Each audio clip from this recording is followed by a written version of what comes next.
Good morning, guys. Good morning, and welcome to Island Tea right here on Wind Media SKN. It's another terrific Tuesday, October 4th, and you're here with your faves, me.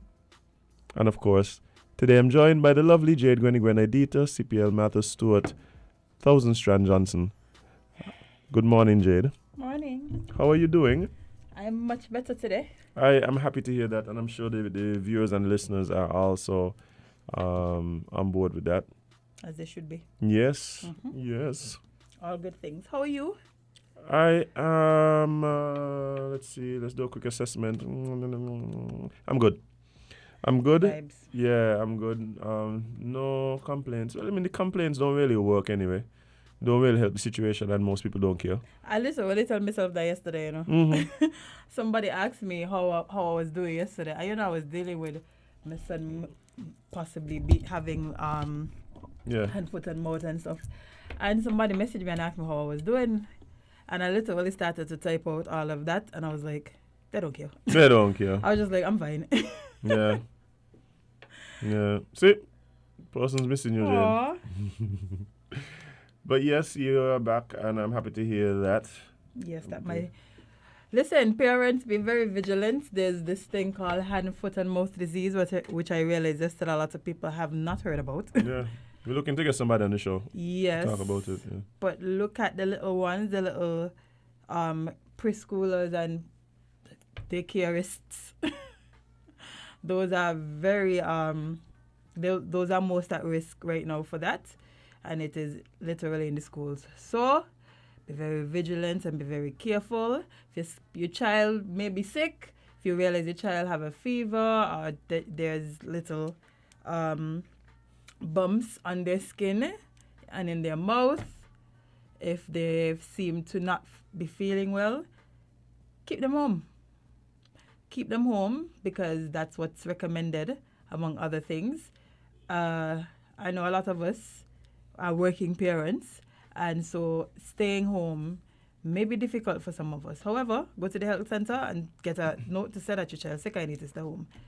Don't let no job make you feel like you have to risk the health of your child and other children because they're not understanding to the fact that you can't come in because you're dealing with a sick child. Ridiculous. And that's a reality for a lot of people. Oh, yeah, that's a big thing. Which I find is totally nonsense, but I'm not in charge. So yeah, I mean, but that's one thing for people who work in like corporate settings. But I mean, for instance, people who get paid like by the day, construction workers and so like they also have a hard time sometimes dealing with that. Persons who maybe people who work in the domestic fields and stuff like that, where they get paid based on days that they come. Those considerations difficult. You lose out on a whole day. Well, the employer needs to realize that there should be some provisions in place for in case of these things because it's life. These things happen, especially if you're a parent. Your child when get sick, children just do things, questionable things all the time. And things like these are normal. Diseases spread in preschools and daycares and stuff, colds and flus and hand, foot, and mouth disease, which very specific name, by the way. Very, very specific name. Yeah, I was kind of figuring. I was wondering who came up with that one. The problem was like, okay, well, you say it does affect the hand, foot, and mouth. Well, that's the name of the disease. Yeah. They're going to mix it up with nothing else. So, again, just be vigilant and understand that if you take your sick child to school, you may infect somebody else's child, which continues the cycle of everybody in school being sick. And we don't want that. We don't want everybody out of school just because some parent was inconsiderate. And I'm only talking to the inconsiderate ones, not the ones that literally have no choice. The ones that look at the child and be like, meh, he can be all right, and just send your child to school. So, another thing, for all driving people, which means this has nothing to do with me. Motorists are hereby informed that due to repair work on West Independence Square Street by the Water Department, traffic will temporarily be allowed to travel westwards on Central Street from Square Street. This change will... Say that again? It would be what? It says, due to repair work on West Independence Square Street by the Water Department, traffic will be temporarily will temporarily, be allowed to travel westwards on Central Street from West Square Street. Okay. This Westwards on Central Street. From West Square Street. You may know what done this mean. That's what I'm telling you. So I'm trying to make sure I get it. Well, I'm glad to hear me. If you get it, you just drive. Okay, West Square Street. That's so basically you could come down and you could take the right by National Bank. You could come down by the square and you could take the right. Take the right by the National Bank. That's all that. That's it. Stop using all the technical. We don't know the name of the roads. I'm telling you, Kitisha Zeno, what you just said. Tell us the places that are adjacent to these roads. Problem solved. Yeah, you could go down. You could go across by National Bank. Yeah. That's all. You see how easy that's all. Anyway, this will take effect from today until work is done. The repair work is done. Bye. Well, I was literally looking online to see if I could find out what the water situation is, because up New Road. Yes, thank you. Well, St. Peter's. I was about to talk about that too. Yeah, up St. Peter's, since Friday, people ain't got no water. Somebody told me so yesterday. Since Friday, no water. I'm like, what? They say, yeah, I just done head water. I'm like, what are you in? No, the other thing for me too, I don't know what that happens with I went to the water department page first. There hasn't been an update since September 16th. So you have to find the updates for the water department on SKNIS. Somebody need to explain that to me. You know what's happening there. They have a Facebook page. Yeah, that's where information's supposed to go. So, but no, there's something happening with my water. I go to the water department page to try and find what's going on, and then the water department page logically don't have nothing. Yeah, that's unfortunate. So whoever in charge of the water department page do better, because this ain't make no sense. Who's the communications person here? No idea. They probably don't have one. See, that's where the first problem starts. But yeah, rough not having water for days. As a matter of fact, the last update I'm seeing from the water, who is... hold on. It seems as though you have to go to the Ministry of Public Infrastructure. Hold on. Ministry. So there's a Ministry of Public Infrastructure page where I am seeing the updates about the water. So there's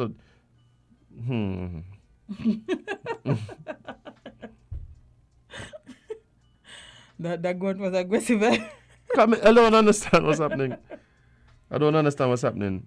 I understand things happen, but Lord, man, this year rough by. Yes, let me tell you something. Let me give you a little gem, right? Somebody who manages social media pages. If there is a change in where very important information is going to be relayed, as a business, as a corporate, as a ministry, as whatever, if you are going to switch the information that people usually get from your page, which has the name of the department that they're looking the information from, to another page, just put a little note on the page. That's all. The last post should have just been. Top. Hey, notices concerning water supply would be now found on and link the page. Literally, go in Canva, type up a little note, post it on the page, pin it on the page.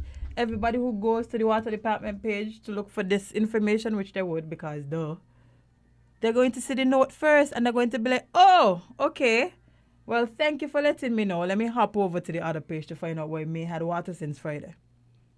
This is insane. No, the thing about this situation, things happen. So So from my understanding, reading the updates, is they had to replace a part. Mm-hmm. They replaced the part, but then the new one wasn't working either. So that's unfortunate for sure. But just tell them. No, I think they've been updating. Tell them where to find the updates. So I just happened to find it because when I type in St. Kitts and water, it just kind of come up somewhere. Well, praise the Lord, because I know a lot of people had no idea what was happening because they're supposed to go on the infrastructure page, which ain't a fault of theirs, but anyway. Okay, let me see. But even that, this don't have all the posts. But you're asking for too much. This don't have all the posts. You want the people only to post, be open and transparent? No. This is the problem now because this page only have on a post from yesterday. Mm-hmm. So this actually isn't where the updates are coming from. So I just say telling the people why they have no So WhatsApp. this Ministry of Public Infrastructure page too kind of outdated because you have one yesterday that says the Water Services Department crew is still at work repairing the well with Supply St. Peter's. The work is expected to be completed by 5 p.m. today, Monday, 3rd October. So they should have water this morning, okay? Right.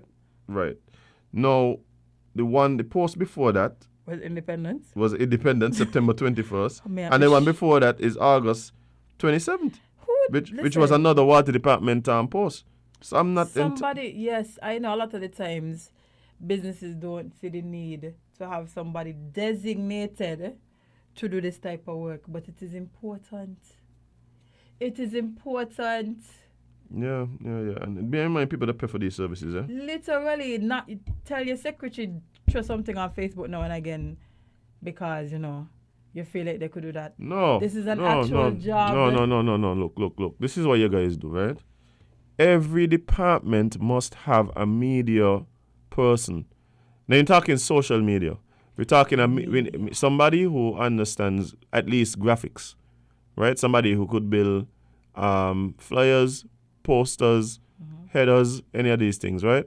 And then you have somebody who is the communication person who at least knows how to operate social media. If you don't know what none of this means, look at Skelec. Just look at Skelec. Perfect example. Patrice handles all of the messaging, outgoing stuff, literally, if there's information about Skelec that the public needs to know, Patrice is there. And then they also have a graphic designer, so all the graphics them clean, easy to read, easy to understand. They go out with a little message or whatever. You can find all the information about Skelec very easily. Very easily. This is what most companies in St. Kitts and Nevis lack. They don't know that these are important roles, jobs. This is a literal job, eh? This is not something that you add on to somebody's secretarial duties. This is a literal job. Mm-hmm. Yep. So hopefully. So we never know what happening in the country. Because y'all don't do these things. Somebody trying to come in, Jane. Oh, let me. Okay. Yeah. I mean, Water Department, I think most of the country feels like, they turn on the pipe, they get water, but there's some places by that really been dropping the ball. We've been talking about it all the time. Yeah, all the time. I mean, we start to talk about Kayan, and then there's no certain places in town and all that water going daily. We have a serious problem. But in terms of water, though, one of the things that I must say I'm quite happy about is the place green again, Jade. Yeah, man. The place green again. Jade, I can't. It's looking stressful, eh? Jade, the place looks so nice.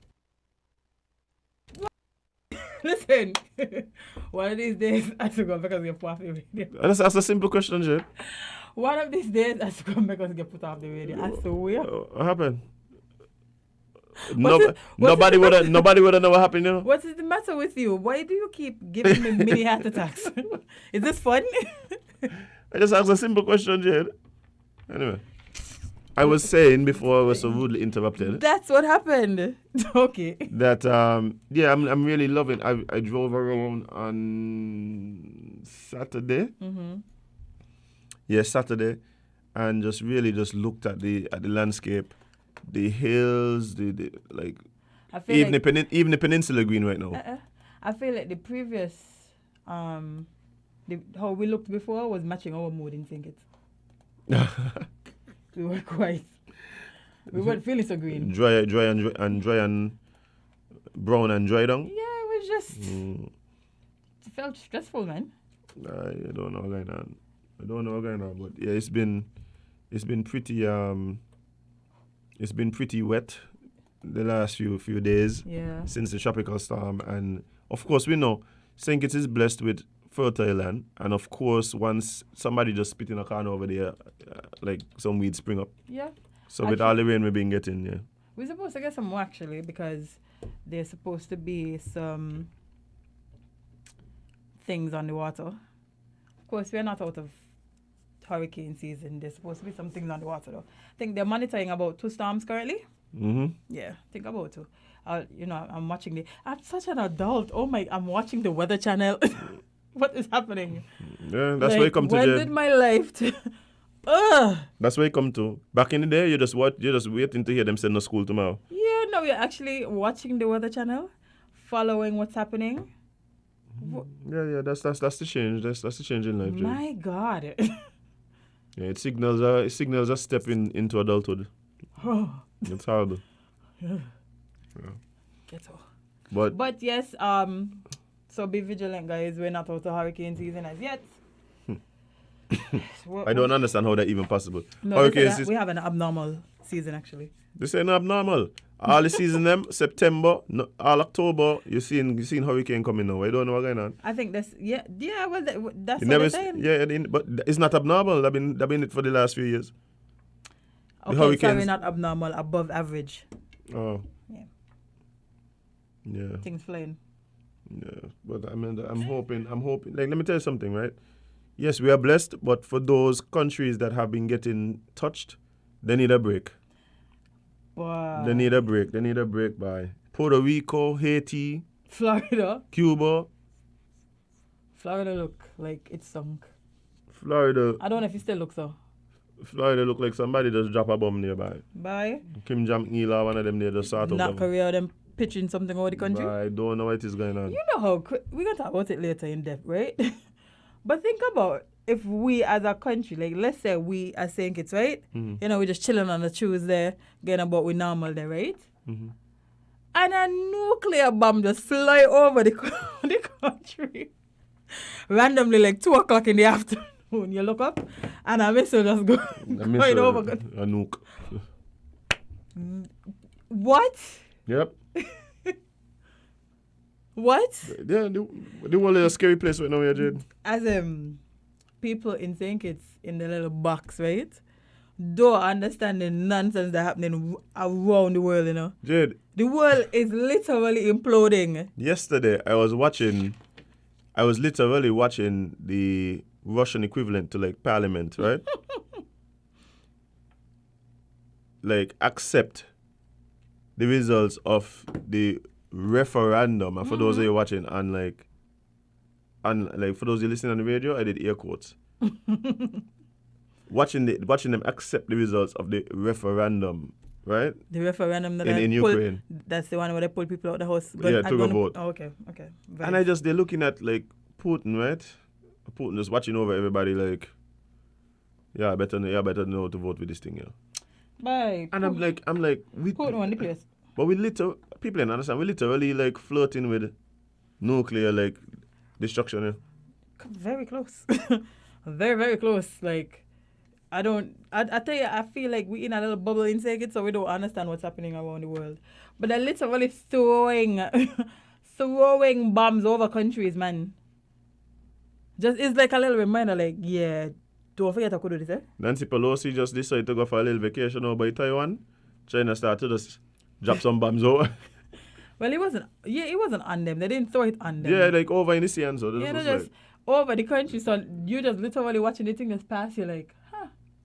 But not only that, imagine in Israel, like, you ever see like Iron Curtain in action?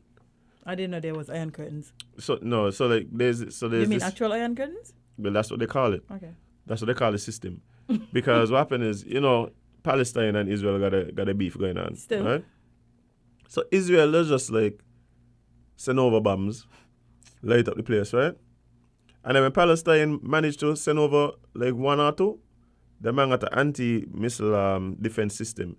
So, like, Palestine and send over a couple, and then think they just send up these interceptors to those things. So you just see these missiles going up. So the people and the governors watching these missiles just blowing up in the air. That's what And just go to the shop and so. Just continue going to the shop. I live in this country here because I just can't imagine waking up and having to see these on a regular basis. Just leave me in my good old Sigurds. We're gonna talk about those things too. We're just waiting on our lovely guests to arrive. But the world doing a lot. The world doing a lot right now. It is very toxic. I still ain't hearing enough about the Tigray situation. What? What do you mean? What The war over Ethiopia and Tigray. People just are dead over there, Jade. In the words of Bounty Killer. People are dead. That ain't make no sense as him. Like, and nobody talking about it. It just because they're so busy talking about everything else. Everywhere, as in there's so many things happening at one time on any given day. At any given day, as it is insane. It is honestly insane. This is why they'll be watching, right? Why does people watching countries' defense systems? That is what. So let's watch the pictures then. So the missiles coming, right? Nah. Yeah, you're just on your landing. Literally just like videotaping some missiles coming to you. Bye. Yeah, crazy. That's what's going on. No, you see this air like no. So like they're being intercepted. Let's have it popping like Zach on the 4th of July. Just fireworks. Jade, this thing's so incredible. This thing's so crazy to me, right? I don't understand. How is people just living like this? Watch all these here coming up now. You and ain't like one. You say a couple. Or you say like, as if this is a lot, you know. This is intended to flatten the country, you know. Well, not really. The problem is that Palestine ain't gonna defense. So when they land one, Israel let us send back like 50. What this.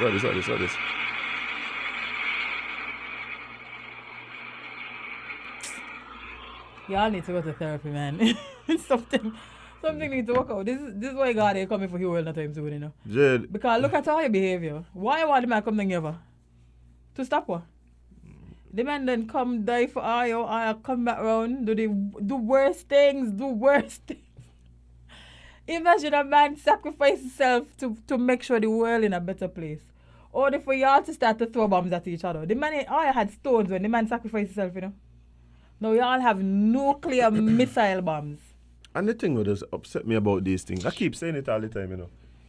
I can't be real. Based on the world we live in now, I'm not talking about 200, 300 years ago, 400, 500 years ago. I'm talking about the world we live now.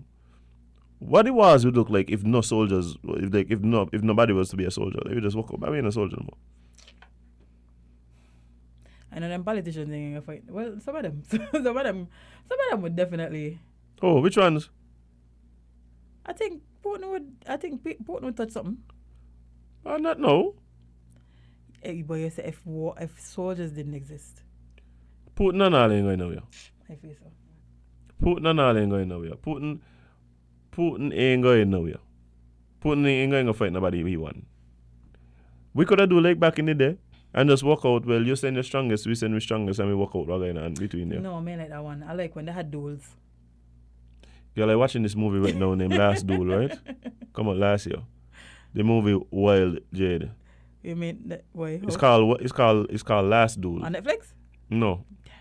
It was in the movies. Apparently it was in the movies. So it basically based in like 14th century France. And this one guy, he is like a squire, so he goes and fight for the king and so, right? The family well off, got land and thing. Mm-hmm. And he saves this guy's life, like in war. They were friends, right? So this guy, he get knocked down during the battle. He went, saved the fella life. And then after that is like a series of unfortunate events where the same guy who he saved becomes friends with the king. The same fella now end up like getting land from the king, land that he should have gotten as a part of the dowry for his wife. So the man was like, no, I want this piece of land here. The man was like, really and truly, the king don't give it to somebody else. Who you give it to? The king was a true politician, you know. I'm telling you. One thing politics gonna do is give away your land by. Yeah, so this time now the man getting all these gifts, getting all these things.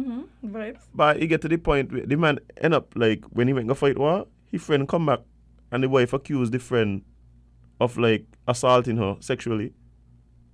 What? Like while he was away. Yeah, he went to Enzo to fight a war in Scotland. The man come back, the wife telling him, when you was away, your friend come here and he touched me. This is based on a true story. Yeah? Wow. He get to the point at the end, the man was walk out back and take down the more challenge you to do. Lord knows God dead. See, problem solved. And guess what? Only 2 people would be subject to any type of pain and well, besides the families, but a bunch of people ain't got to die. It's either you die or I die. Simple maths. That's what we need to go back to. Me and you got issues as prime ministers or leaders of countries or whatever. We're going to do. We're going to do. Problem solved. Yeah. Not a lot of people have to die. Before we jump into the next Sure, segment. sure. Hey guys, you're live on Island T. What's up? Hey, good morning, Jade. You're so right. It's always, most of the time, poor people, children die to save those who are behind and cause the confusion. They cause all the confusion, and then poor people, children, got to go in and die for them. Yes, sir. And think that it's honorable. And the whole thing is foolishness. And most of the time, look at what they fight for. And there's no really true victory in any war. Everybody suffer. Thank you very much. Have a good day. All right, caller. Appreciate your contribution. Indeed. But guys, it is Tuesday, which means we have to jump into some talking trash with the beautiful Nama. And she has guests today, Azam. Yeah, she bring friends? Yeah, she brought friends. Long time she brings some friends. So we will take a very quick break and jump right into that. Stick and stay. We'll be right back.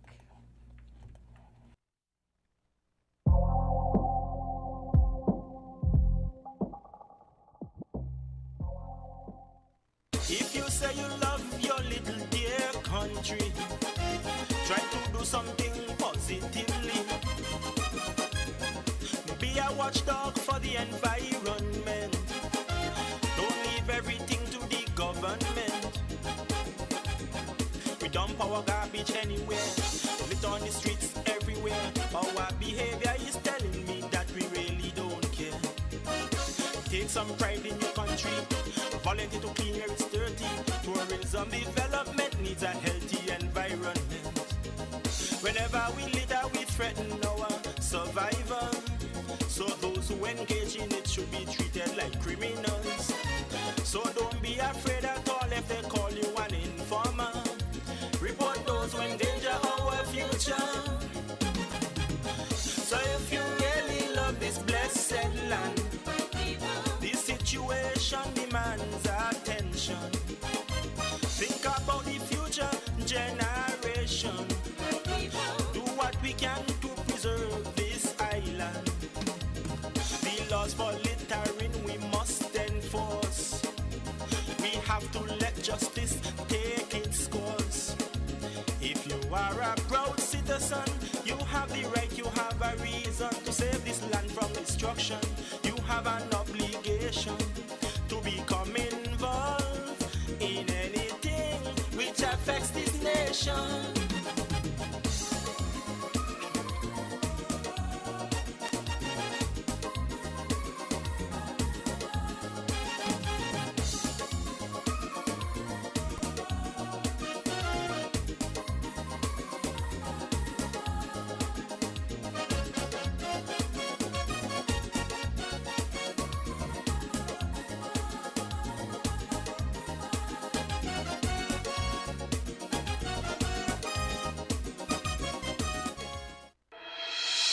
The Solid Waste Management Corporation, SWMC, is working hard each and every day to keep St. Kitts clean.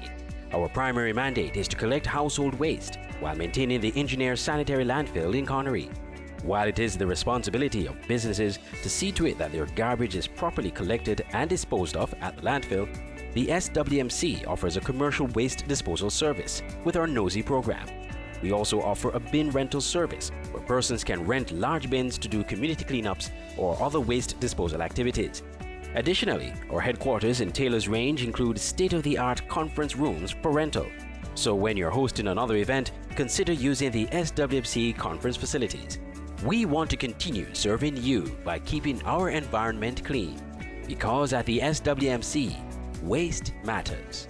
For more information, call our office at 465-9507.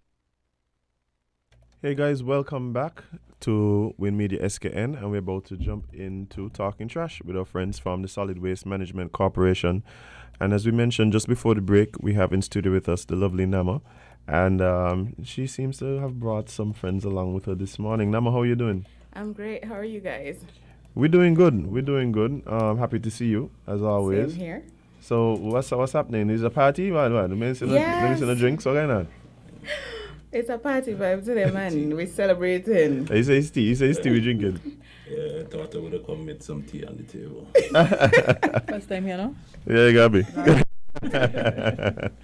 Hint, hint. Yes. Ron, I think they spill tea, not drink it. There we No, I go. thought it Numbers was are good. custom. But I don't spill tea. I don't spill tea. I'm not part of that. Right, Yes. right. But yes, I have some very special guests this morning, and I would allow them to introduce themselves, and they're coming here. We kind of like to celebrate and party a little bit. So obviously, when persons are celebrating or partying, we want to jump in. It's a Caribbean thing, kind of thing. Once music kick in, we reach. Yes, indeed. Yes. So Okay. take it away. Good morning, Island Tea, the listeners locally and abroad. My name is Ron Boddy. I'm the acting director of the Urban Development Unit. And today with me, I'll let her introduce herself, my assistant. Just go Hi, right good ahead. morning. My name is Sadika Smith. I'm the Assistant Urban Development Officer. Welcome, Sadika. Indeed. Well, welcome to you as well, Ron. Thank you, and thanks to Solid Waste for inviting us to be a part of this discussion this morning. It's our pleasure. So, what does this week hold any significance for you guys? Yes, this week, from the 2nd to the 7th of October, we are celebrating or having a week of activities, the Urban Development Unit, that is. And for those who might not know, and I'm certain there are a lot of persons out there who don't know what the Urban Development Unit is or who we are. Basically, we are a government department currently within the Ministry of Sustainable Development, led by the Honorable Senator Dr. Joel Clark and P.S. Shez Doe Tyson. Our department is responsible for looking at and trying to address issues, challenges within our urban sector. So some of the things that we look at has to do with like street vending, transportation planning. We look at even solid waste as an area of concern. It is important to note that like anywhere else in the world, the majority of the populations live within our urban centers. Yes. So there must be some special consideration for the urban setting. Currently, in St. Kitts and Nevis, we classify urban because urban is relative. We can't say Bastia and Newtown is the same, but we are both urban areas. Right. But in St. Kitts Nevis, there are 3 areas we have identified as urban. Bastia, of course, our capital, Right. Sandy Point, and Keon and Charlestown in Nevis. Okay. All Right. So for St. Kitts, it's 3 areas that are considered urban. So if we say urban, is it the same as saying town? Is a town? Yes. Well, that's our local context. The towns. So Sandy Point and K bigger by yourself. SP were the best. You guys are urban area. Nobody can tell you all you live in the countryside. You never tell a Sandy Pointer that. And No, obviously certainly from my comments, I'm a Sandy Pointer. So the Republic of Sandy Point. the Democratic Republic. Oh, of sorry, Sandy the Point. Democrat. Oh, it's a Yes. Democratic Republic of Sandy That's Point. how we go. We learning. Yes. And then there's one in Nevis, so Charlestown. Okay. But the unit is not a federal unit; is a St. Kitts unit. So we only deal with the areas in St. Kitts. Okay, so just these 3 areas. Correct. We call you. Correct. Okay. Any issues, we plan and create programs and policies to deal with all the challenges. And obviously in Bastia especially, the challenges are exacerbated because the highest population is within Bastia, Right, because Bastia is so densely populated. as well as most persons traverse Bastia during the day. Exactly. So it's flooded with not just the residents, but persons from even the rural areas. Business center. Right. Yes, so there must be some special attention paid towards our urban centers. Right. So, what type of special attention is paid? What type of programs are in place for these areas? Well, I must start by saying the unit is a small unit, and it's a new unit. Okay. We I think 4 years in existence. All right. So next but- year we're having an even bigger party for the 5th. Of course. But for instance, I mentioned before, like street vending. One of the projects that we would have designed is one on the top of the Independence Square, which is a food court. Oh, yes.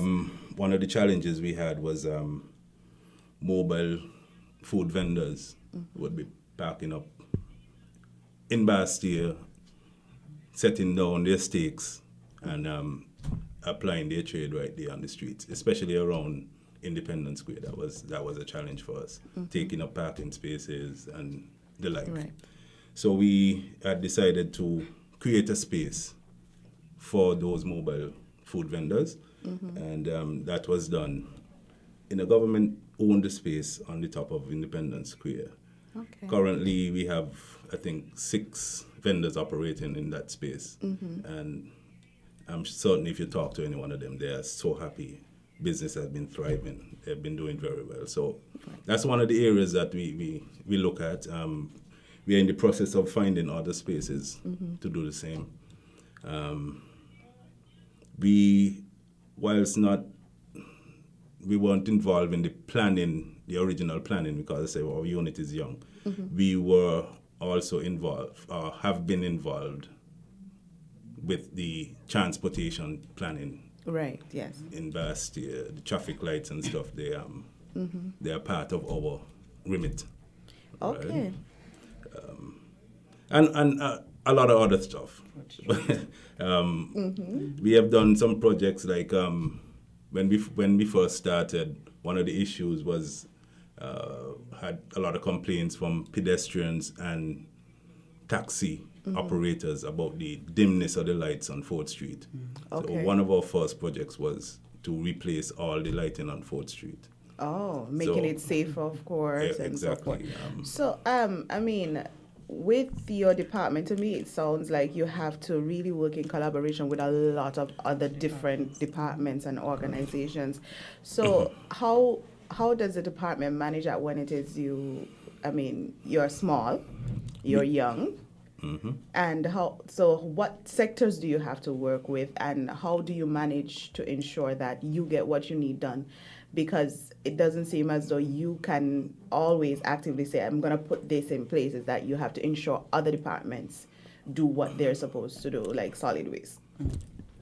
Correct. Thanks, Nam. That's an important part of it. Our approach to urban development is an integrated approach. We involve departments, government departments, private sector, schools, everybody across the board in planning and implementing programs for the resilient development of our urban areas.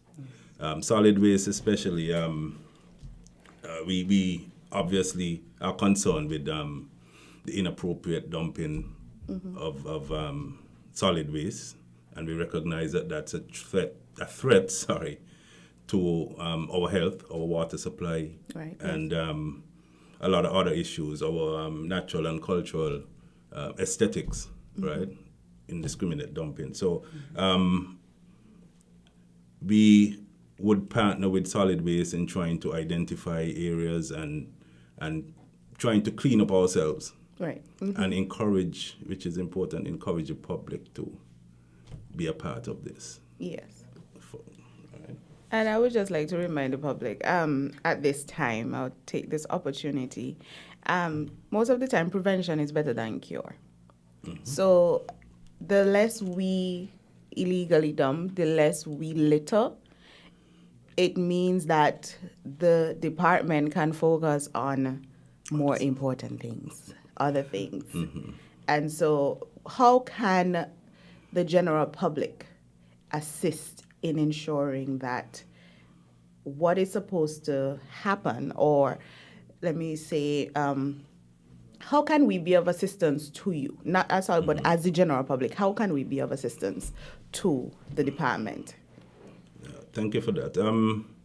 As I mentioned earlier, there's a multitude of issues or challenges that we look at, and we encourage the public, the general public, to engage us. Okay. If there's an issue that you might see within the Bass Chase, Sunny Point, Keon area, engage us. We can be reached at 467-1465 or 767-0524. Engage us. You could always call and have a conversation, and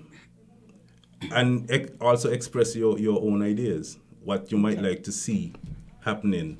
Actually, there's an event on Friday coming that I'll have my lovely assistant speak about. But there's an event in the square on Friday that we invite the public to come on out and share with us.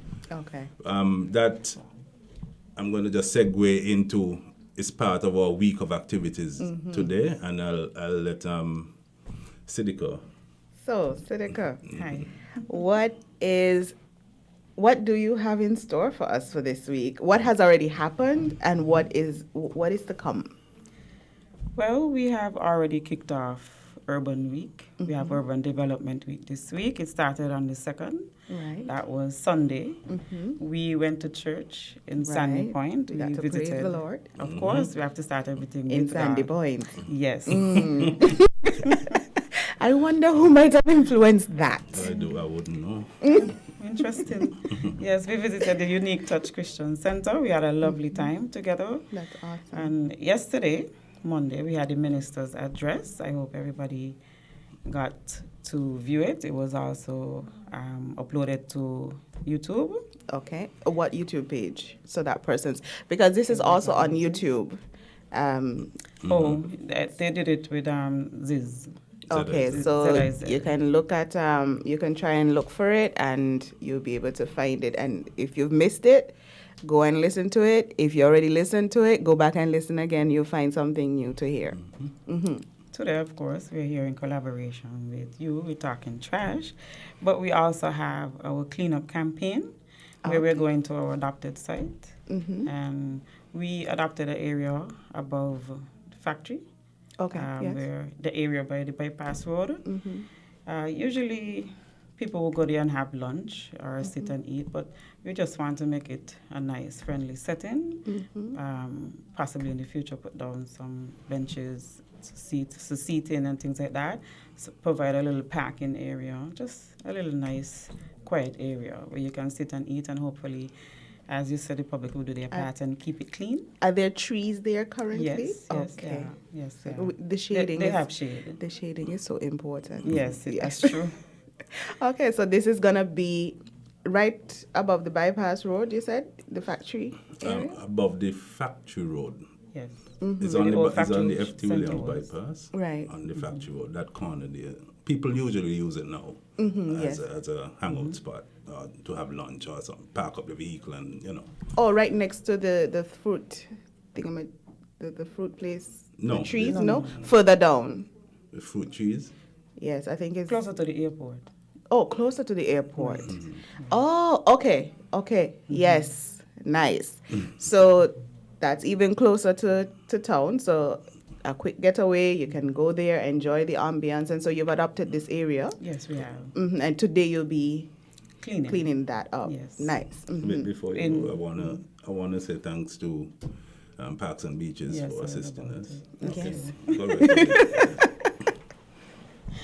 We couldn't forget them. No, not at all. Like you said, we are in collaboration with many other departments, and Parks and Beaches is one of them.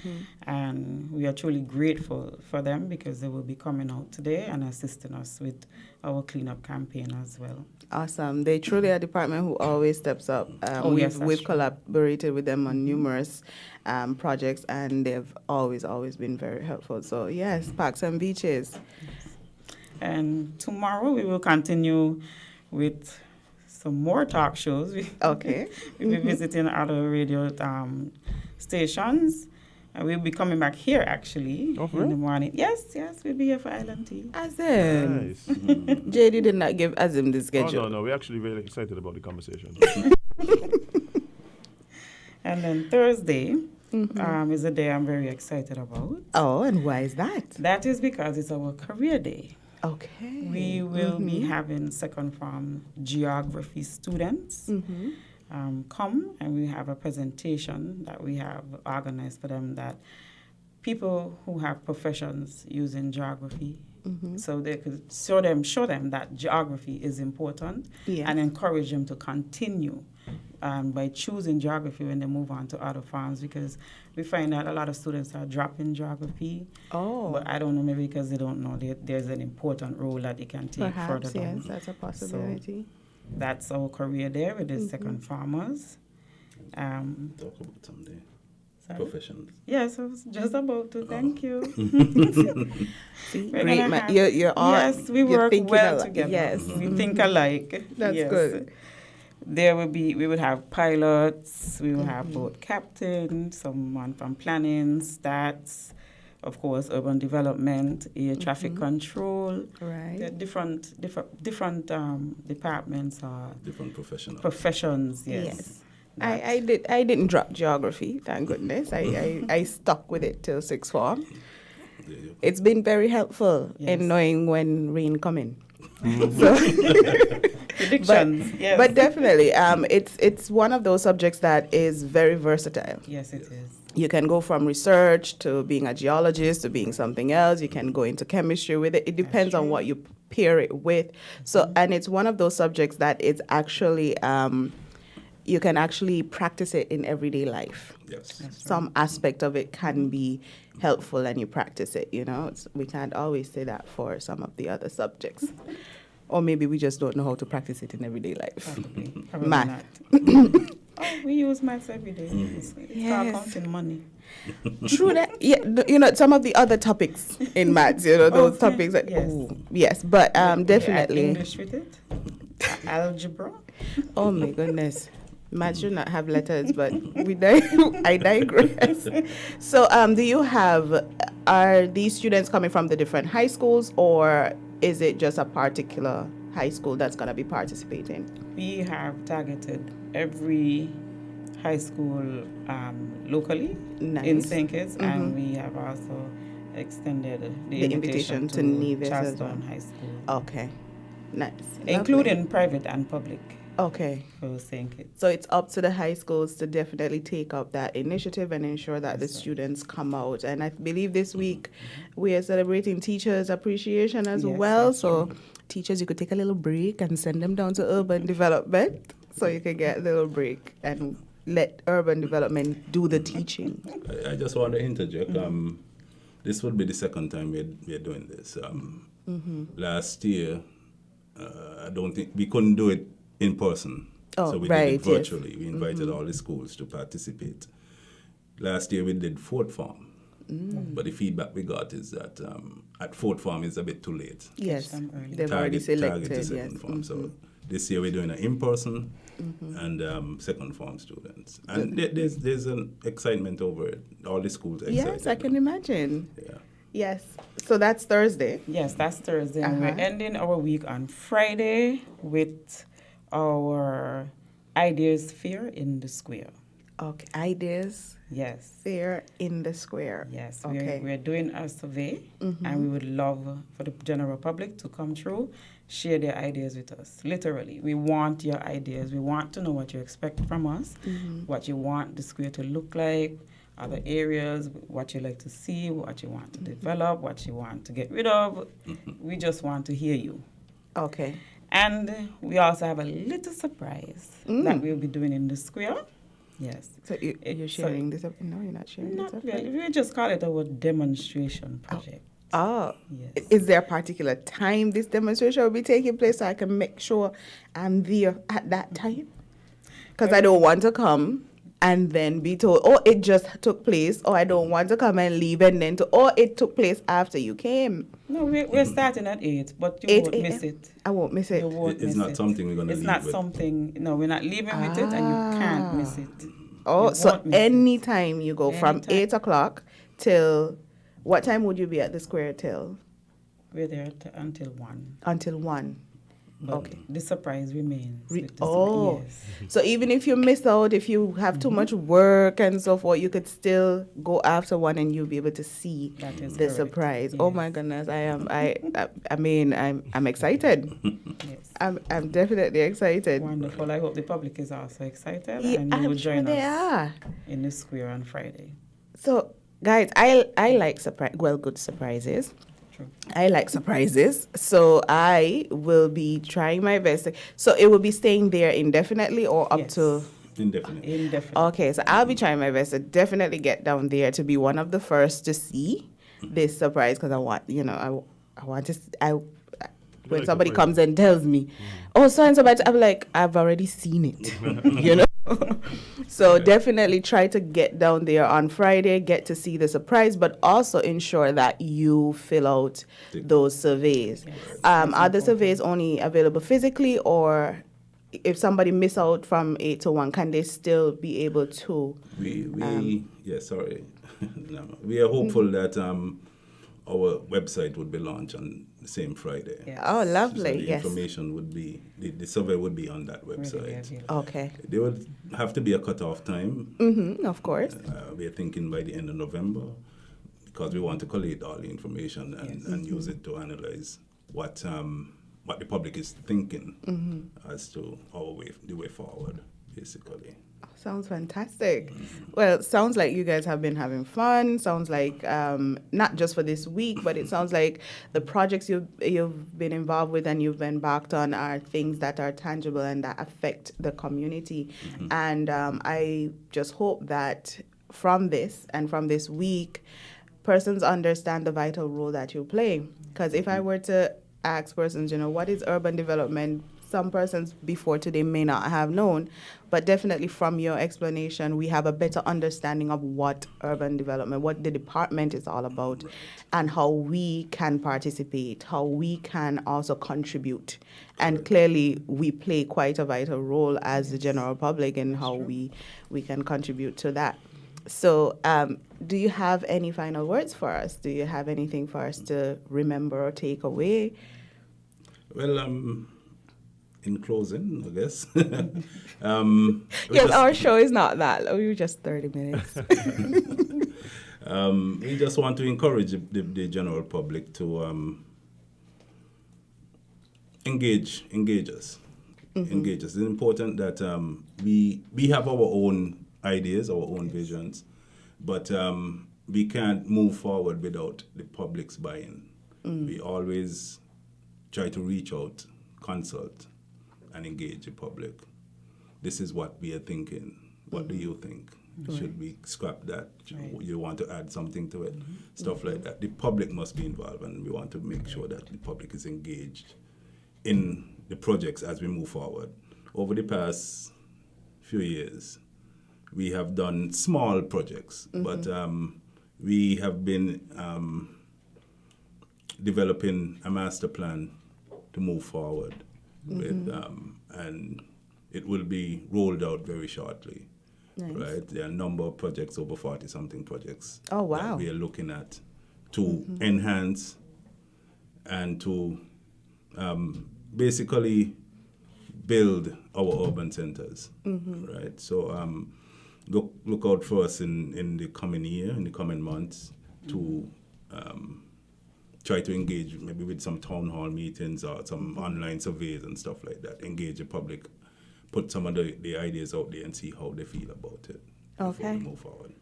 So the public, you have heard, you are being invited to engage. Do not wait until a monument goes up or a road is, and then you want to complain. The road is blocked off. Right? So when you have the opportunity is now to engage with the department and let the department hear your concerns before they take action, not after.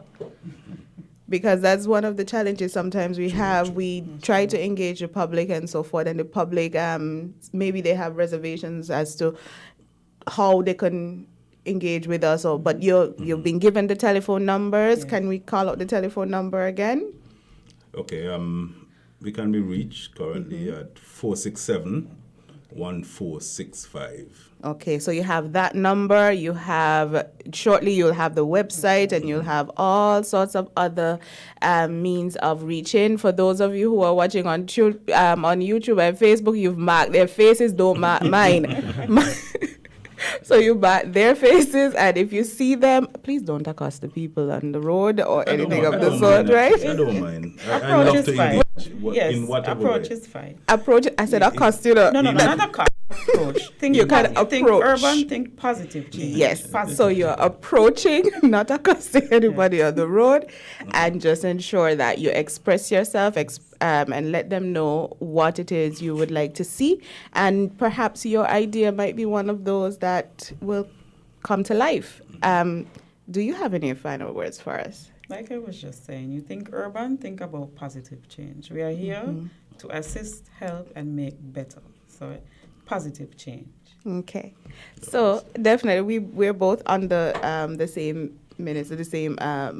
Dr. Clark is our senator, she's our minister, and definitely for the environment and so forth. I know she has great vision and great plans for that, and so I cannot wait to see where both of us, in terms of departments, head the corporation as well as your department. I look forward for us to be working together, because I mean, I don't like to toot my own horn, but solid waste, we're like everywhere. We're involved in everything. You would have to be. You know. Yes. So I view solid waste as a basic necessity. Yes. Basic service, just like water and Yes. electricity. It is. Yes, Solid it is. waste must So be basic. I do hope that we are able to collaborate and able to work together and get what we need to get done.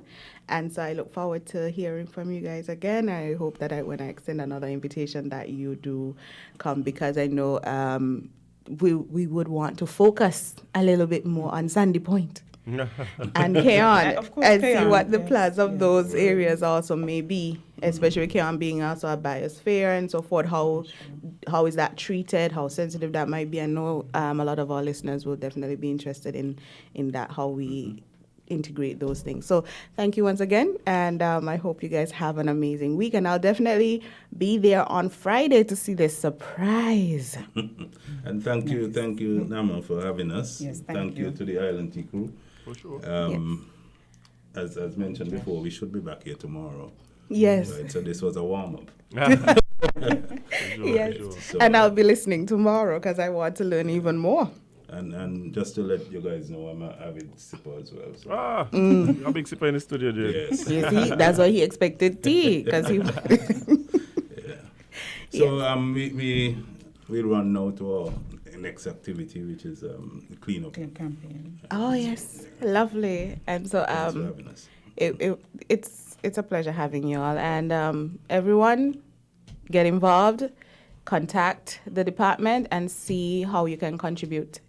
Jade and Azim, it was a pleasure being with you guys again. Always a I know I pleasure. had friends with me today, so I did not talk to you all much, but Okay. No, next that's time. just fine. We'll talk to them tomorrow. So Okay, and everyone, don't forget waste matters. Bye-bye. If you say you love your little dear country, try to do something positively. Be a watchdog for the environment. Don't leave everything to the government. We dump our garbage anywhere, lit on the streets everywhere. Our behavior is telling me that we really don't care. Take some pride in your country. Volunteer to clean where it's dirty. Tourism development needs a healthy environment. Whenever we litter, we threaten our survival. So those who engage in it should be treated like criminals. So don't be afraid at all if they call you an informer. Report those who endanger our future. So if you really love this blessed land, this situation demands attention. Think about the future generation. Do what we can to preserve this island. The laws for littering we must enforce. We have to let justice take its course. The Solid Waste Management Corporation, SWMC, is working hard each and every day to keep St. Kitts clean. Our primary mandate is to collect household waste while maintaining the engineer sanitary landfill in Connery. While it is the responsibility of businesses to see to it that their garbage is properly collected and disposed of at the landfill, the SWMC offers a commercial waste disposal service with our NOSI program. We also offer a bin rental service where persons can rent large bins to do community cleanups or other waste disposal activities. Additionally, our headquarters in Taylor's Range include state-of-the-art conference rooms for rental. So when you're hosting another event, consider using the SWMC conference facilities. We want to continue serving you by keeping our environment clean, because at the SWMC, waste matters. For more information, call our office at 465-9507. Maybe it's the way the brilliant gold liquid reflects our sunshine, or how the bright blue of its label mirrors the clear Caribbean skies overhead. Maybe it's the fresh, crisp taste of this beastly cold beer on a scorching hot day. Maybe it's even the way it brings us all together. But one thing is for sure, Carib is very much a part of who we are wherever we're from in the Caribbean. Carib, it's the way we play. Drink responsibly. Here are your Horseless Value Mart IGA Value Club Blue Tag specials from September 22nd through October 5th. Arm & Hammer liquid detergent, just $34.99.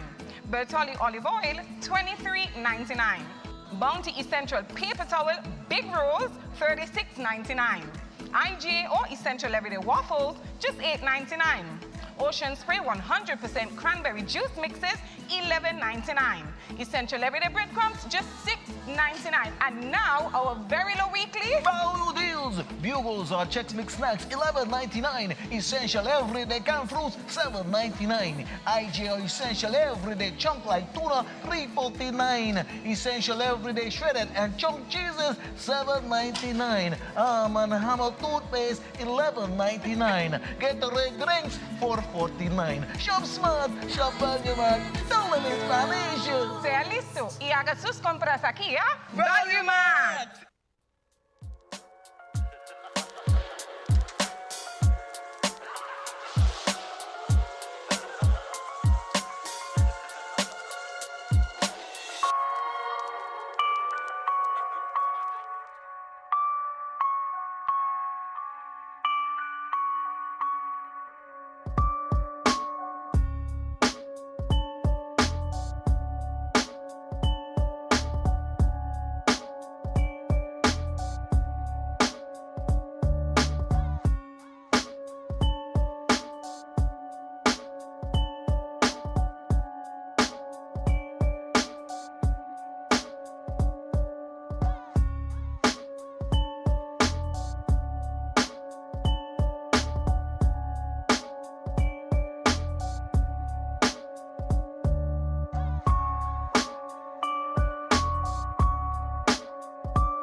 Hey guys, welcome back to ILNT right here on Win Media SKN. It's Terrific Tuesday, October 4th, and we are heading squarely into tea time. Yes, well, let's start with some terrible news. Because... yeah, right, it's second up? Not mine. Thankfully not. Okay, so what happened? Well, a woman died after being stabbed in Bastille yesterday. Oh, that, bye. Wow. Yeah. A woman is dead after being stabbed in Bastille yesterday evening. Superintendent Cromwell Henry told Win moments ago yesterday, that the victim succumbed to her injuries on arrival at the JNF hospital shortly after being stabbed during an altercation with another woman. Wayne understands that the incident took place sometime after 4 p.m. in the vicinity of Central Street. According to Superintendent Henry, the attacker is in custody. A widely circulated video, unfortunately, shows the woman laying on the sidewalk, losing blood as police and army men attempted to assist her. On September 23rd, 2022, sometime after 9 a.m., a masked assailant approached a man attempting to fix his vehicle after it experienced mechanical issues on Lozak Road and stabbed him multiple times. Police were seen attempting to clean up the blood that left evidence of the crime on the sidewalk. The man was transported to the hospital by emergency medical services and was treated for his injury. Okay. First off, condolences to the friends, family, loved ones of the deceased. It is unfortunate. Ridiculous. It's unfortunate. It's a very unfortunate situation. A young lady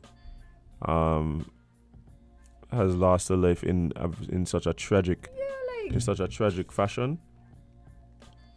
And so I think firstly, for me, what comes to mind is how persons can allow a moment, an emotional response to trigger a solitary action that changes the trajectory of their life forever. I don't know what happened. I don't know what situation. I don't know what might have led to this. But it's these are the type of things that I don't believe one can justify. I yesterday at the end of the show I mentioned. Hey, sometimes we look at things that are happening overseas and believe that, that's them and whatever. And we don't take these situations as teachable moments and opportunities to learn from the mistakes of others. And while I was saying that, I was thinking about a situation that happened in Jamaica recently where 2 young women got into an altercation. One young lady was stabbed in school and lost her life. And by yesterday afternoon, I'm hearing that we are having similar scenarios happening right here in St. Kitts. We are going to have to impress upon people the fact that when we make choices, all of these choices have potentially life-changing consequences. And that is it for me. And so when we feel emotions are not... the point is we shouldn't act squarely on the emotion. The emotion is there for a reason. The emotion is a flag waving and saying, hey, you need to examine something. Mm-hmm. Something needs to be examined. However, too many times we go straight from emotion to action. Yeah, bye. We don't take the time to figure out, okay, what is making me feel this way? What is these emotions? And what is an appropriate response? Appropriate is a good word.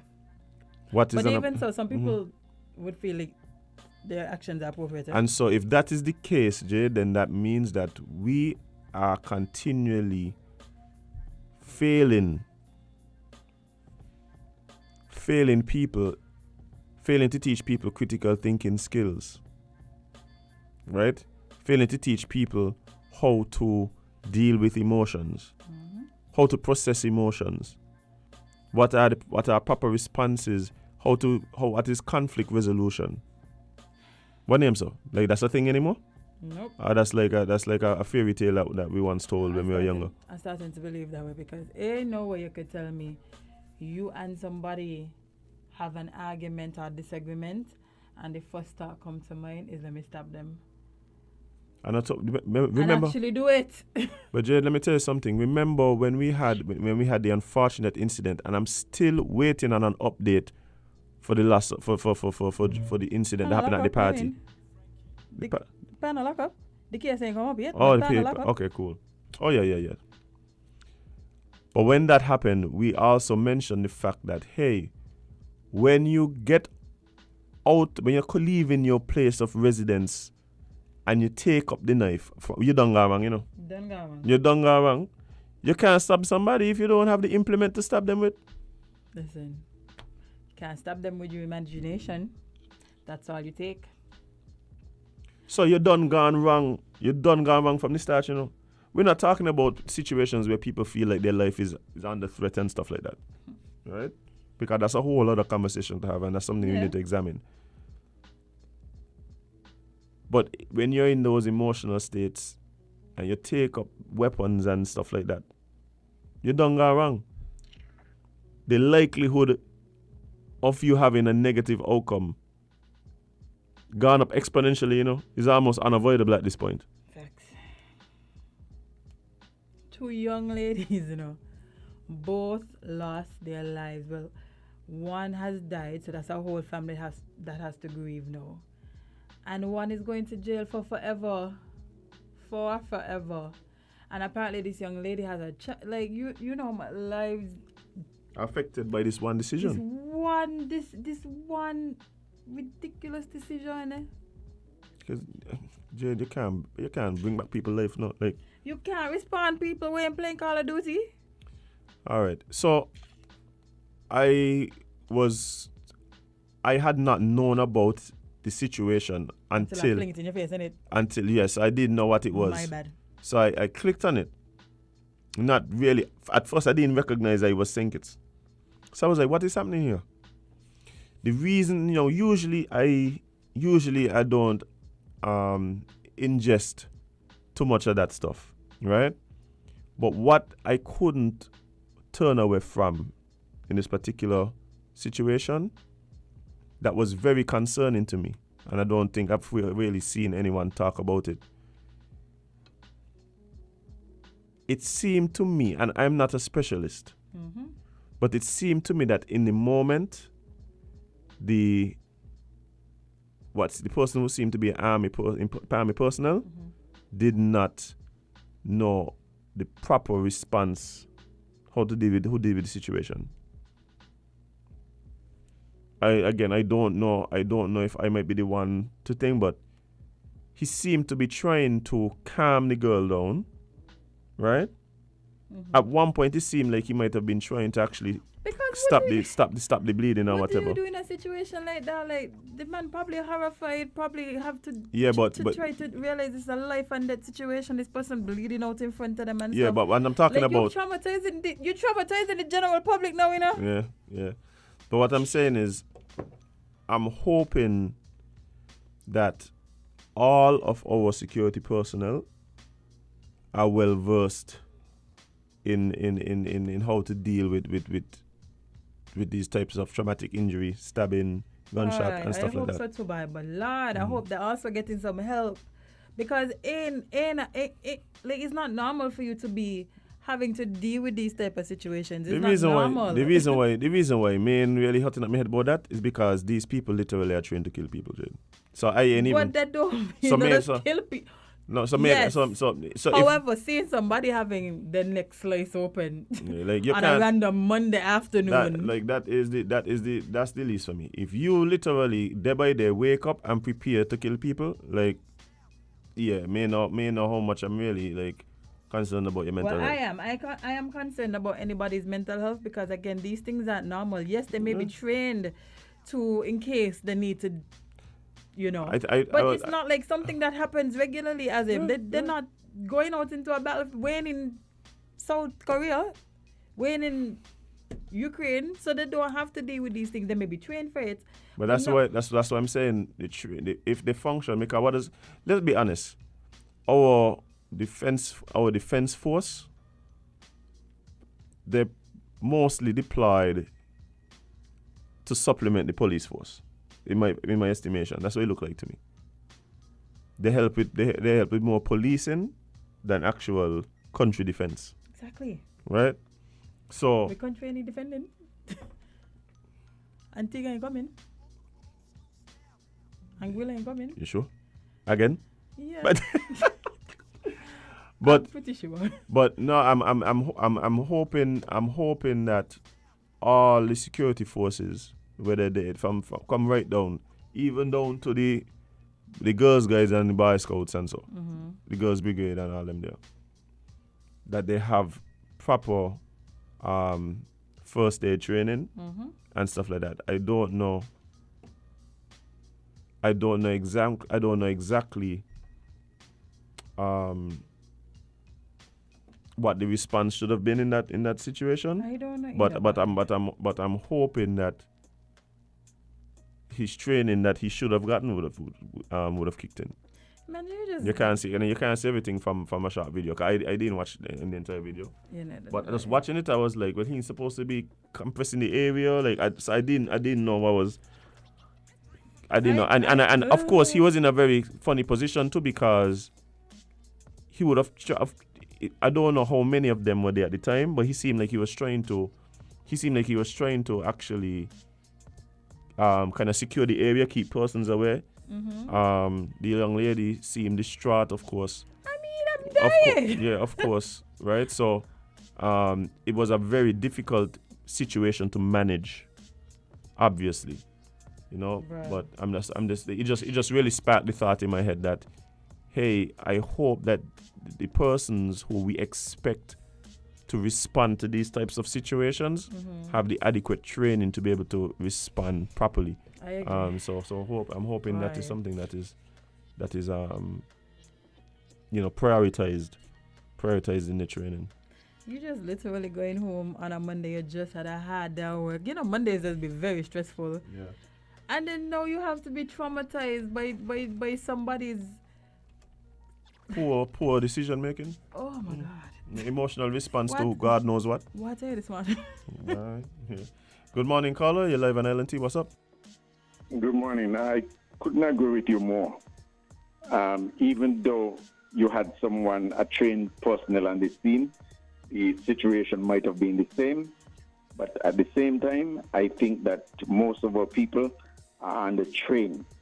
We cannot have enough training for our military or paramilitary, and everyone, I think, should be trained, because Natalie Foy is still there. She's still available, and that information could be passed on, and things could be done otherwise. I remember Simon Jebb, he bleed out on the side of the road, and this lady bleed out also.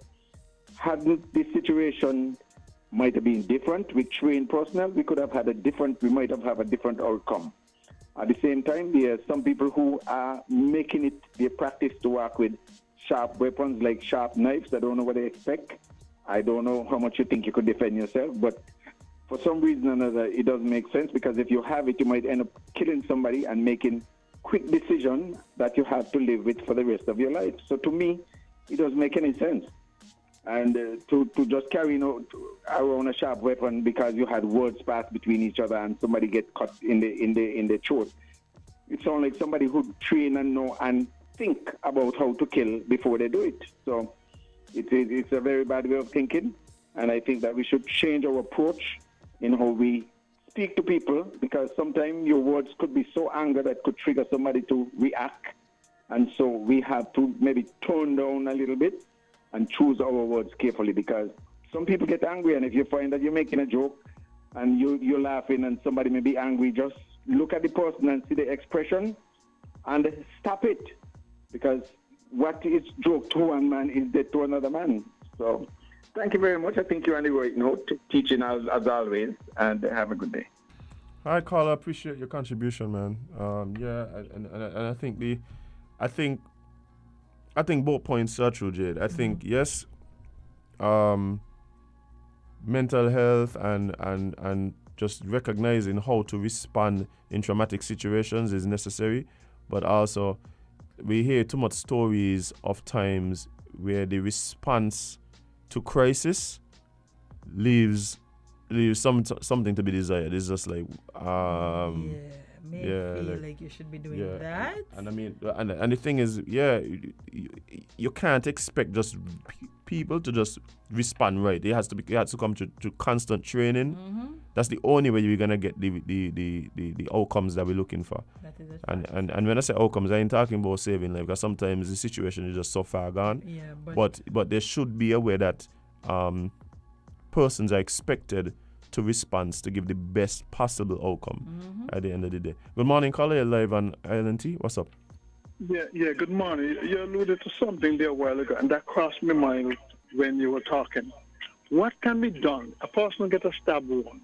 I mean, you look at the movies and so forth, and then you see they would, like, they have a water cloth or something, and they ask the person to press, or they themselves would press the wound to stop the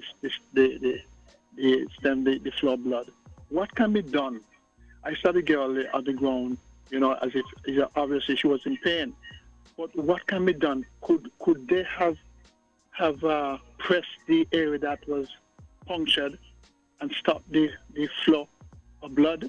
I mean, I'm just asking. I have never done this before, but you mentioned something. I just wonder, instead of everybody just stand up there, what could have been done to help that girl? Well, to maybe stabilize, because you get a puncture wound, you're going to bleed out.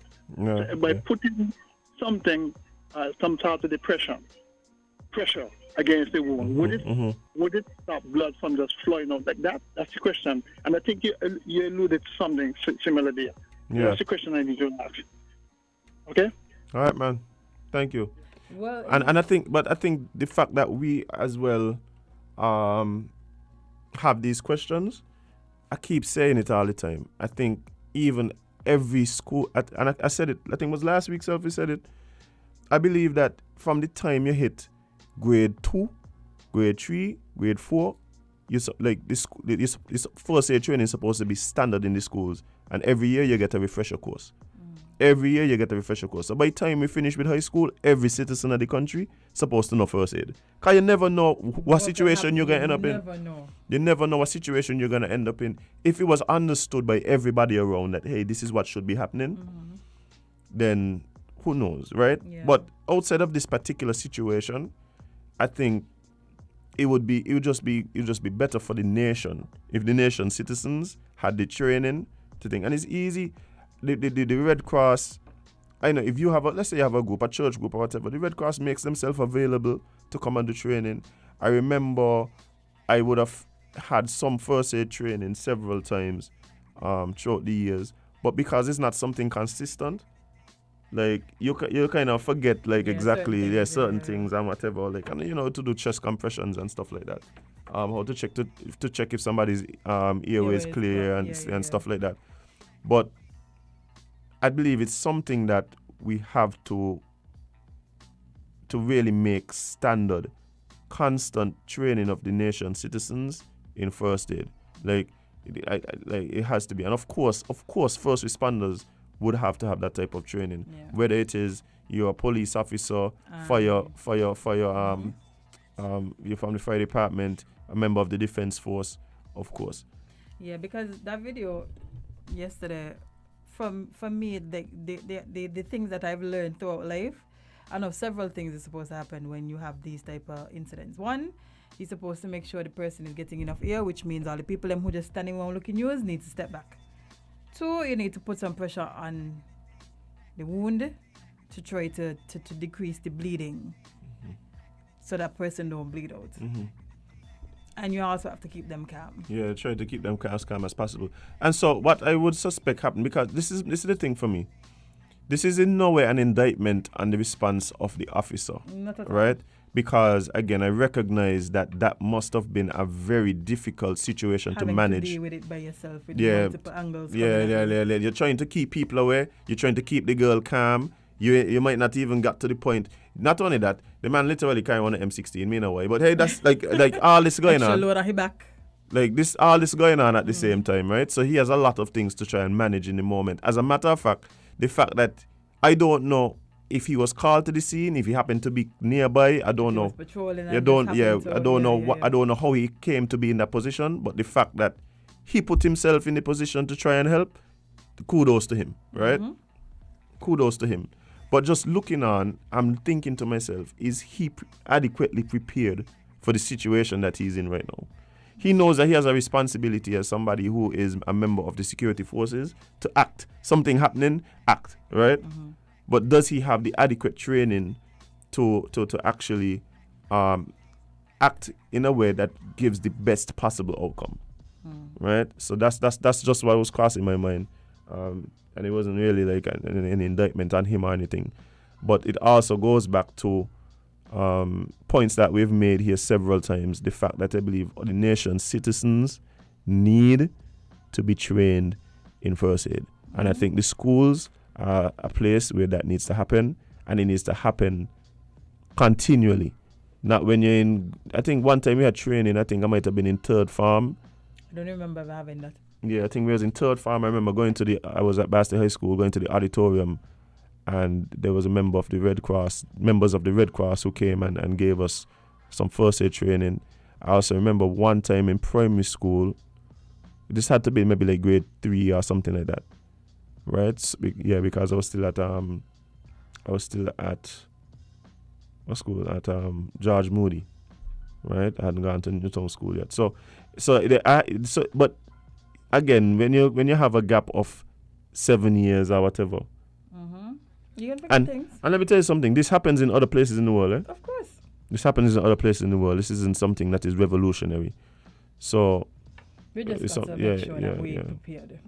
Yeah. Little training ain't gonna hurt us. You never know what's gonna happen in there. But that situation's hard. There are children at home at night with parents at home with children. We have. Especially when you got young children. You ever see a toddler choke and your whole life flash before your eye? Like you ever see a child start to choke on, let's say, a piece of grape? And your whole entire life flash before your eye? Yeah, a lot of situations that happen sometimes could be avoided if persons just knew how to respond. And every time you're going to have time to Google. Not at all. You're not going to have time to Google what to do. You understand? And you're so panicked, you ain't even thinking about Googling. Yeah. But if you are trained, then you just stand a better chance of even responding more calmly. Yep. Because at least I know what I'm supposed to do. I might be flustered, this might be traumatic, but at least I know what I'm supposed to do. Yeah. Right? So, and again, if the training is consistent, then you stand a better chance of being able to respond appropriately. So, hopefully this is something that we could put in place. Yeah, but again, condolences to the families. Yeah. Terrible learn situation. from the mistakes of others people. Wait till the end of the show, please. Oh my gosh. You don't come get them no outro words, no. Anyway, Azim. Yeah. Did you talk about the fact that Venezuela swapped 7 jails? No, I didn't. Americans, okay. Yeah, well, Venezuela has swapped 7 jailed Americans, for Maduro relatives. Maduro, I'm guessing, is either a place or somebody. We'll find out. No, family. In a real softening of hostile relations, whoever demanded swap had money. Or had leverage. So don't come try. First of all, don't come try make it sound like, yeah, we're just feeling the plights of the persons. No. That ain't it. Nice try though. In a real softening of hostile relations, Venezuela freed on Saturday 7 imprisoned Americans in exchange for the United States releasing 2 nephews of President Nicolas Maduro's wife, who who has been jailed for years on narcotics convictions. Mm-hmm. The swap of Americans included 5 oil executives. It's only not corruption when rich people do it, you know. Mm-hmm. Wow. 5 oil executives held for nearly 5 years follows months of back-channel diplomacy by senior U.S. officials, secretive talks with a major oil producer that took on greater urgency after sanctions on Russia put pressure on global energy prices. Mm-hmm. Mm-hmm. So this how things just become clear. Wow. The deal amounts to an unusual gesture. You think?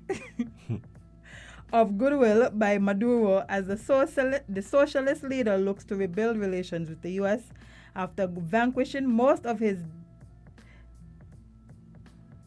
domestic opponents. Why domestic was looking weird to me just now? Wow.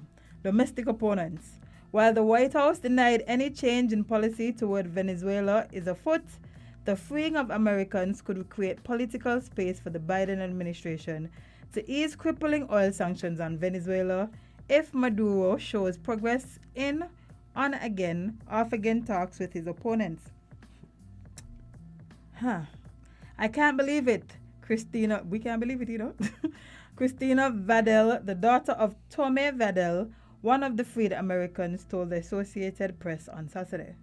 Holding back tears of joy on her 31st birthday, she said, "This is the best birthday present ever. I am just so happy." The transfer took place Saturday in the Caribbean island of St. Vincent and the Grenadines, which is ruled by an ally of Maduro. 3 people in Venezuela briefed on the matter told the AP on the condition of anonymity. The prisoners arrived from their respective locations in separate planes, the Biden administration said. The individuals will soon be reunited with their families and back in the arms of their loved ones where they belong, President Joe Biden said in a statement. Those freed include 5 employees of Houston-based Citgo, Vadel, Jose Luis Zambrano, Aliero Zambrano, Jorge Toledo, and Jose Pereira, who were lured to Venezuela right before Thanksgiving in 2017 to attend a meeting at the headquarters of the company's parent state-run oil giant, PDVSA. Once there, they were hauled away by mass security agents who busted into Caracas' conference room. The men were convicted of embezzlement in 2020 in a trial marred by delays and irregularities and sentenced to between 8 years and 13 years in prison for a never-executed proposal to refinance billions in the oil company's bonds. Let me tell you something, my dude. Yo. People, nobody here, well, let me not say nobody, I talk for myself. I am not here to sing praises of Maduro or act like as if I put my head on the block for anybody. But America need to cool by, and Venezuela. The man overdoing it by. The man overdoing it. It's ridiculous now. This thing what they just do, where they just come into these countries and try to just run things. The American way. This American imperialism. And let me tell you something. All these Caribbean countries who benefiting from Venezuelan oil, I know I'm afraid, I'm afraid to go stand up to America and tell them I need to cool. Cut it out. I'm afraid. But we can't just continue to stand by. At the end of the day, it's people, yeah? People in Venezuela suffering. People. That is an insane article to read, because the more you read it, the more you realize how corrupted this is. It's so crazy. On both sides. Like Yes. you say, no, It's so blatant. One side saying, okay, we're gonna give you these people, but you got to guess these people. Yeah. You want some from us because somebody over there beefing, and we could fix whatever your issue be. This is what we want from you. Even though these people was convicted of whatever crimes, small swap. You get back your people, I get back my people. Life continues. At least it ain't the merchant of death. At least it ain't the I merchant of wasn't death. asking for the worst people imaginable. At least. It's just my wife, nephew, them. It's just my wife, nephew, them. Yeah. They get caught up in a little something. Please for them. The nephew of the wife who is married to the leader of the couple. But them things happen normal. Right. That I ain't got an issue with that there. But the thing for me is, when you look at the way that the whole thing play out, these back channel discussions when we ain't supposed to be having no political ties with these people, but these people who we want actually probably have a lot of influence with lobbyists. Have a lot of pull with the oil industry here in the US, which is one of the biggest campaign contributors. Mm-hmm. All these things going on, all these things. We got to sort it out. We ain't got to sort out, no, you don't sort out, yeah. Well, They had to sort it out. That way. Alright. Anyway. America overdoing it with Venezuela. I stop it, please.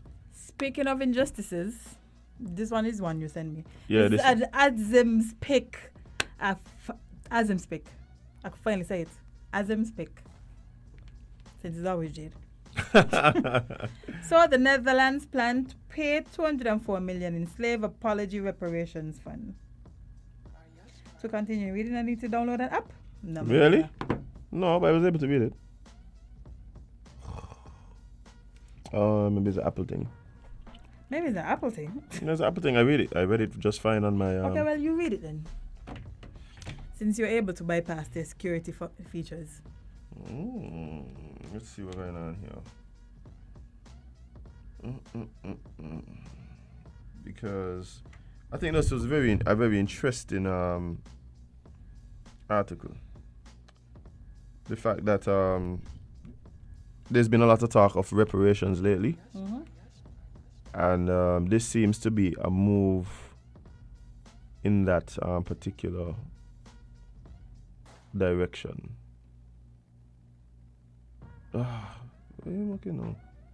See? Oh, no, we full article. Oh, but may see the option. Oh, no, it's still sending me here for some reason. Well, you remember that I read yesterday?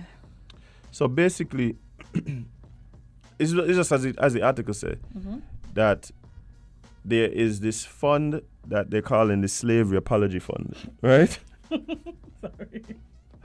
And the Netherlands has agreed to put in $204 million oh my God, towards this fund. The man literally was like, yeah, I can see What we need to name this thing by? I can see why slavery was bad and we should probably apologize for it.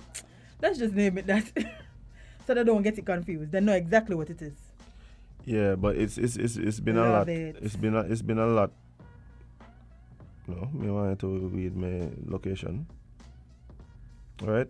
So it says the Netherlands plans to pay 204 million in slavery apology funds at the start of 2023, according to Bloomberg. Anonymous sources familiar with the plan confirmed the 204 million, which is really 200 million euros, is to be paid.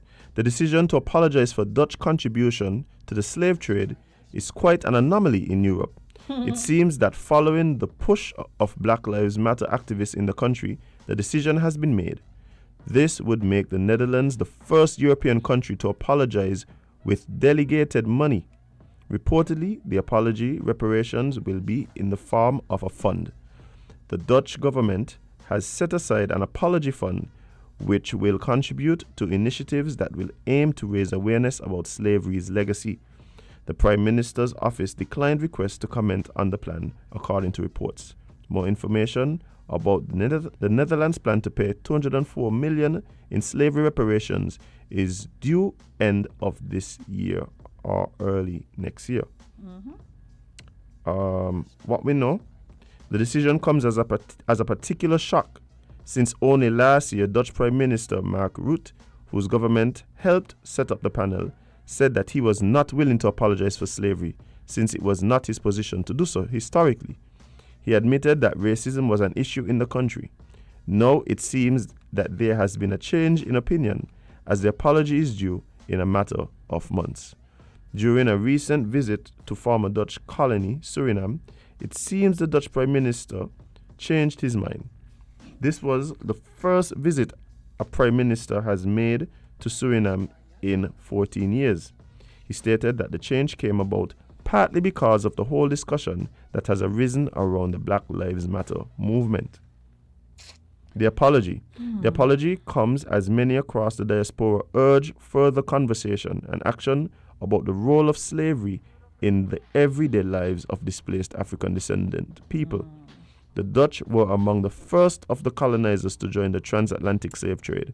They are also known for colonizing Curacao and Saint Eustatius by sending enslaved Africans there alongside the South American country, Suriname. Vibes. So the reason why I thought this was very interesting, and thanks to a regular sipper who sent this to me actually. Okay. All right. And we had conversations about this before as well, but I am wondering if this signals a change in how European countries discuss the idea of their contribution to the transatlantic slave trade. Is this an example for what form reparations might take? Are we going to see other countries possibly following suit? Well, I mean, I'm interested to see where that goes. I would like them to change the name at least. Do you think they could come up with a little bit? No, that's exactly what it is, though. No, yeah, I guess so. That's exactly what it is. That's a hell of a name, boy. The apology fund. I don't have a problem, because the fact is, the apology, just the fact that the term apology is being used, they realize they do something terribly wrong. It signals that there's a recognition of some wrongdoing. Yeah. Right? So my hope is that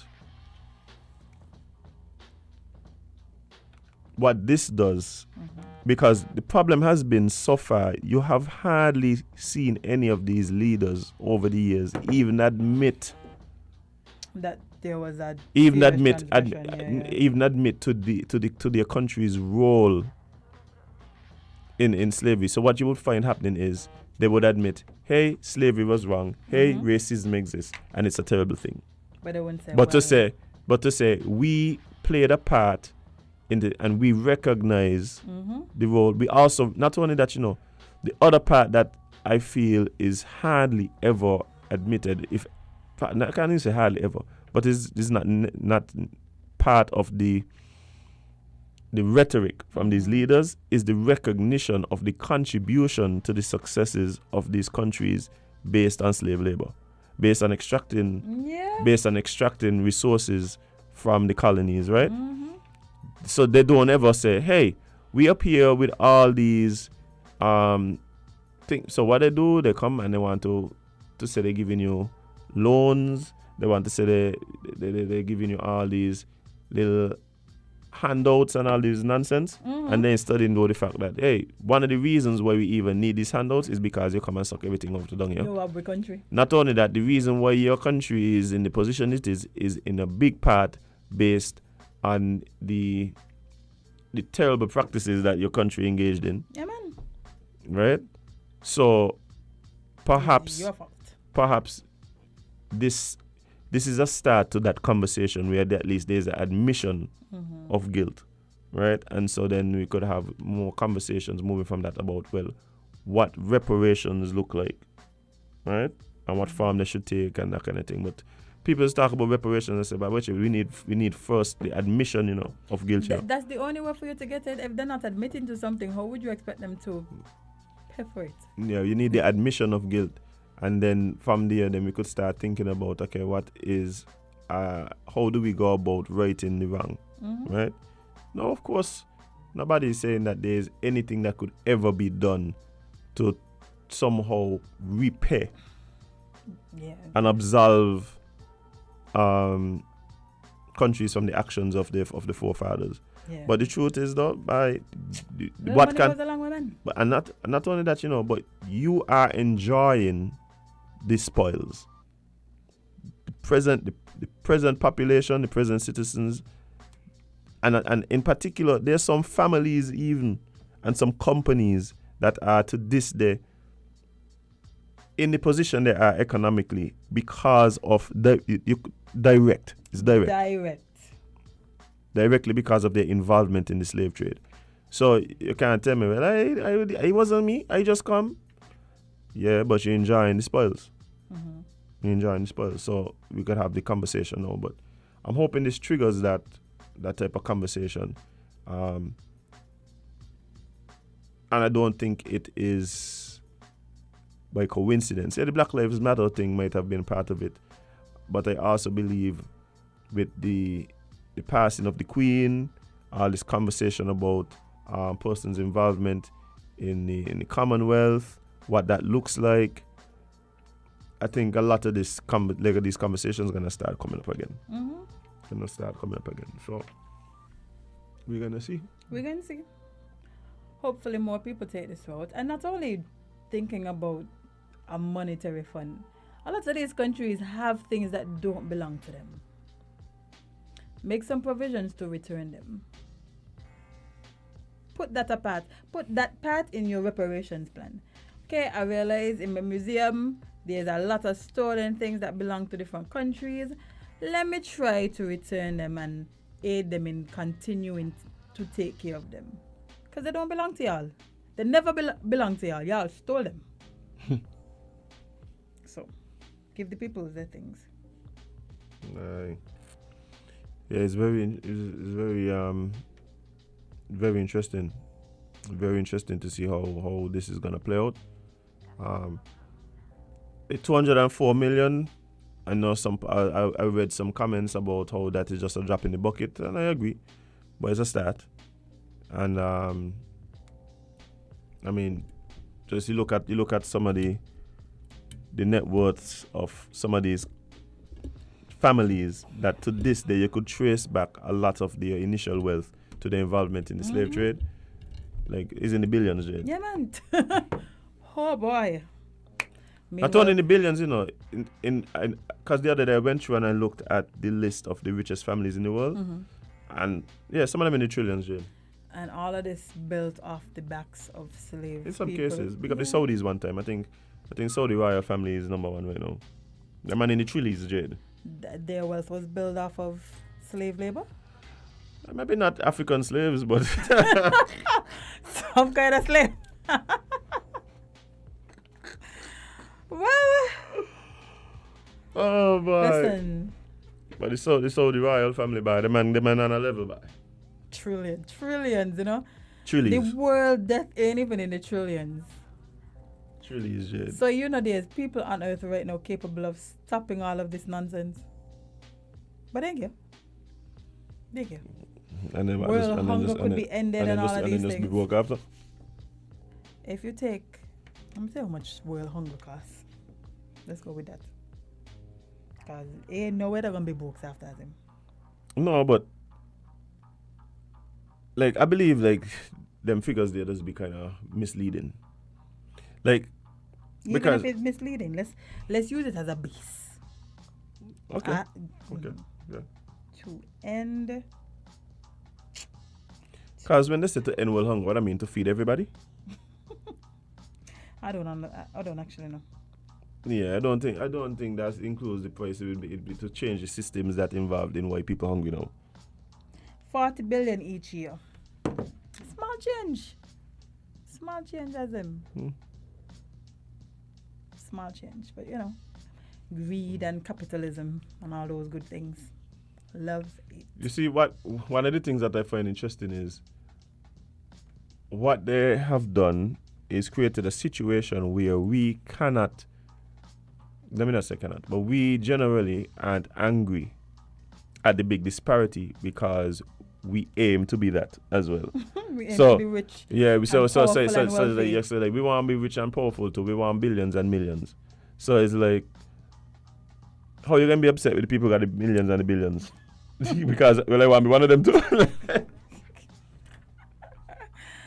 Oh dear. And I keep telling people all the time, I don't think like poverty has its issues. Poverty.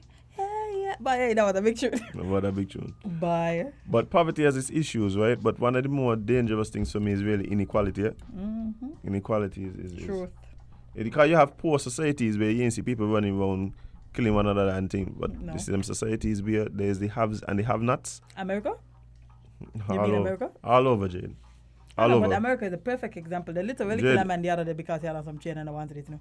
Yeah, Jade Singh is a perfect example. They try to rob the artists them that we bring here recently. I spoke about it yesterday. Oh, I must have missed it, sorry. I said, I got to be out of your mind, boy.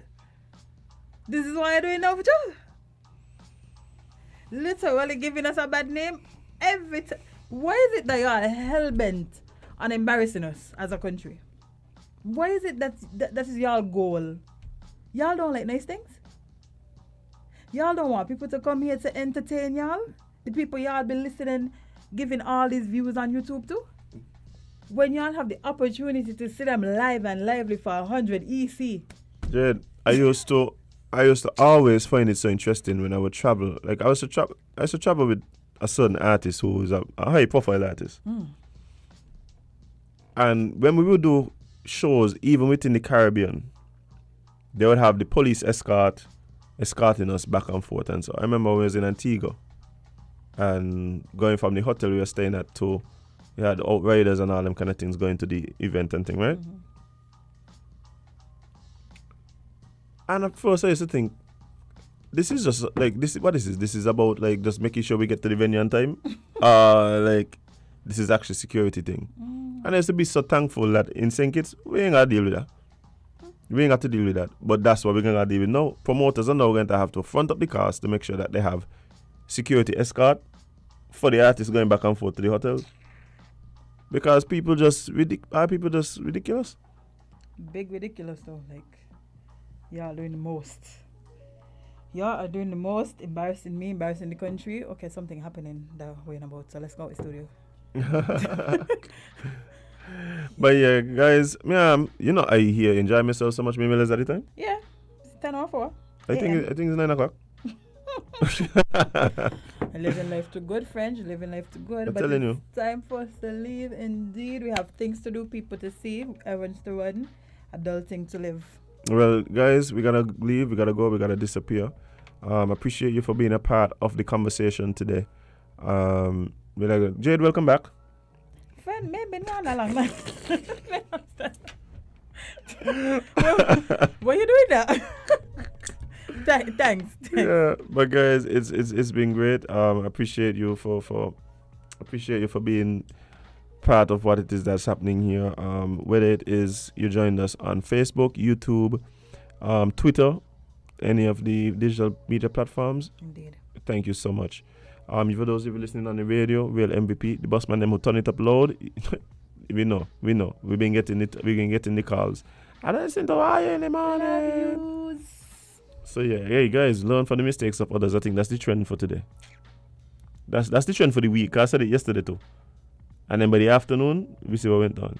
Learn from the mistakes of others, guys. I don't think that I'll be hearing you when you be saying these things. I just need to say it a little more, Jade. Let me just say that I have faith in the nation. All right. I have faith in the nation. I'm proud of you. But guys, please,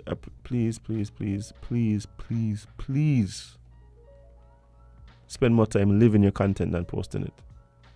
And please remember, you can't be everybody's cup of tea because you is not a mug.